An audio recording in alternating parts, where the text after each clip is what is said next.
Assalamualaikum warahmatullahi wabarakatuh. Halo semuanya, selamat datang di video saya. Perkenalkan, nama saya Anandia Sevalina dengan NIM 301105075. Hari ini kita akan membahas topik yang pertama, yaitu tentang pengetahuan dasar bimbingan dan konseling yang sangat penting bagi kita sebagai guru SD. Pertama, di sini ada pengertian, yaitu pengetahuan tentang bimbingan dan konseling atau BK memang sangat penting bahkan bagi guru kelas SD karena dapat membantu dan memberikan pelayanan pendidikan yang lebih baik kepada peserta didik. Berikut adalah gambaran bagaimana penerapan fungsi, orientasi, dan asas BK dalam konteks seorang guru kelas SD. Mari kita lihat fungsi utama bimbingan dan konseling dalam proses pembelajaran. Yang pertama adalah fungsi preventif, di mana kita sebagai guru dapat mengidentifikasi masalah peserta didik sejak dini, seperti kesulitan belajar atau perilaku yang kurang baik. Ini berguna agar kita bisa membantu peserta didik sebelum masalahnya jadi lebih besar. Kedua adalah fungsi pengembangan, yaitu membantu mengembangkan potensi dan bakat peserta didik, baik akademik maupun non-akademik. Contohnya yaitu memberikan dukungan kepada peserta didik yang pintar dalam matematika atau seni. Yang ketiga adalah fungsi kuratif, yaitu memberikan dukungan kepada peserta didik yang mengalami masalah emosi atau sosial atau merujuk ke tenaga ahli jika diperlukan. Kemudian yang selanjutnya ada orientasi TK dalam memberikan pelayanan pada peserta didik. Yang pertama, guru kelas bisa mengarahkan siswa untuk memahami kemampuan diri mereka sendiri, misalnya yaitu membantu siswa mengenali minat dan bakat mereka, serta memberikan bimbingan tentang bagaimana mengembangkan potensi tersebut. Yang kedua yaitu memberikan pengarahan tentang cara belajar yang efektif, sesuai dengan gaya belajar siswa masing-masing, sehingga siswa dapat mencapai hasil belajar yang optimal. Selanjutnya ada asas-asas BK yang harus diterapkan seperti yang pertama yaitu asas kerahasiaan. Guru menjaga kerahasiaan informasi pribadi siswa yang diungkapkan dalam konteks konseling atau bimbingan. Hal ini penting untuk menjaga kepercayaan siswa terhadap guru. Dan yang kedua ada asas keterbukaan, yaitu guru mendorong siswa untuk bersikap terbuka mengenai perasaan, pikiran, dan masalah yang mereka hadapi, tanpa rasa takut dan malu. Dan yang ketiga, asas kesiapan. Guru memastikan bahwa siswa dalam keadaan siap untuk menerima bimbingan atau saran yang diberikan, misalnya memberikan waktu yang tepat bagi siswa untuk berbicara atau mengungkapkan masalahnya. Keempat ada asas kekinian.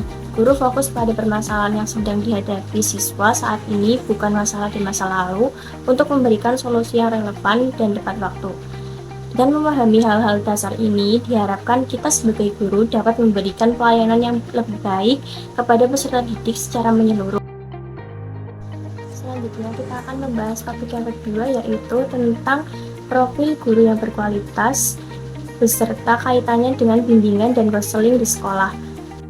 Berikut adalah penjelasan tentang profil guru yang berkualitas dan kaitannya dengan bimbingan dan konseling atau BK, serta pentingnya memahami karakter peserta didik. Guru yang berkualitas diantaranya harus kompeten di bidang penguasaan materi dan metodologi pembelajaran, serta memiliki kemampuan komunikasi yang baik dan keterampilan manajemen kelas yang handal, serta memahami kebutuhan emosional peserta didik. Sebagai calon guru SD, kita perlu menerapkan fungsi BK dengan membangun hubungan dekat dengan siswa, mengenali masalah mereka sejak dini, dan memberikan dukungan yang sesuai, bekerja sama dengan orang tua, dan merujuk siswa ke tenaga ahli jika diperlukan. Selain itu, sangat penting bagi guru untuk memahami karakter setiap peserta didiknya.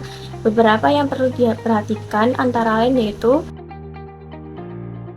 gaya belajar, motivasi, kebutuhan emosi, minat bakat, dan sikap sosial mereka. Dengan memahami hal tersebut, kita bisa menyusun strategi pembelajaran yang lebih efektif dan mendukung, serta memberikan bimbingan yang tepat untuk mendukung perkembangan siswa. Selanjutnya, kita akan membahas topik yang ketiga, yaitu tentang 9 layanan utama bimbingan dan konseling di sekolah dasar. Bimbingan dan konseling atau BK di sekolah dasar berperan penting dalam membantu siswa mengembangkan diri mereka secara optimal, baik dari segi akademik, sosial, emosional, maupun perilaku. BK di sekolah dasar dirancang untuk membentuk siswa mengatasi masalah yang mungkin mereka hadapi dalam proses pembelajaran dan perkembangan diri. Yang pertama adalah layanan orientasi, di mana membantu siswa menyesuaikan diri dengan lingkungan baru, misalnya saat masuk sekolah atau naik kelas.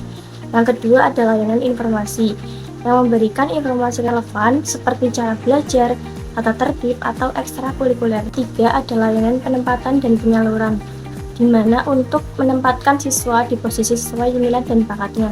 Dan yang keempat, layanan pembelajaran, di mana untuk meningkatkan keterampilan belajar siswa. Dan yang kelima, layanan konseling perorangan, untuk menyediakan bantuan bagi siswa yang membutuhkan bimbingan secara individual terkait masalah pribadi, sosial, atau akademik yang dihadapinya. Yang keenam, yaitu layanan bimbingan kelompok, untuk membantu sekelompok siswa dalam menghadapi masalah yang sama dengan pendekatan diskusi kelompok, sehingga siswa dapat saling berbagi pengalaman dan belajar satu sama lain. Yang ketujuh adalah layanan konseling kelompok, melibatkan sekelompok kecil siswa untuk berbicara tentang masalah pribadi mereka di bawah bimbingan seorang konselor yang terlatih. Yang kedelapan yaitu layanan konsultasi, yang melibatkan orang tua atau pihak terkait. Dan yang kesembilan yaitu layanan mediasi untuk menyelesaikan konflik antar siswa. Selanjutnya ada 3 contoh implementasi di sekolah dasar. Di sini saya mengambil 3 contoh pelayanan, yaitu yang pertama, layanan orientasi. Contoh implementasinya yaitu pada awal tahun ajaran baru, guru memberikan sesi orientasi kepada siswa baru di kelas 1 tentang tata tertib sekolah, mengenalkan ruangan-ruangan yang ada di sekolah, serta memperkenalkan guru dan staf yang akan mereka temui sehari-hari. Yang kedua yaitu ada layanan informasi. Contoh implementasinya, guru kelas memberikan informasi kepada siswa tentang berbagai kegiatan ekstrakurikuler yang dapat diikuti seperti pramuka, olahraga, atau klub seni, sehingga siswa bisa memilih kegiatan yang sesuai dengan minat mereka. Dan yang ketiga ada layanan penempatan dan penyaluran, yaitu contoh implementasinya, guru membantu menempatkan siswa ke dalam kelompok belajar yang sesuai dengan tingkat kemampuan siswa mereka, atau menyalurkan siswa yang memiliki bakat seni kegiatan ekstrakurikuler seni. Dan penerapan 9 layanan ini, BK di sekolah dasar diharapkan bisa lebih efektif membantu perkembangan siswa. Gitu penjelasan dari saya. Terima kasih telah menyaksikan video ini. Sampai jumpa.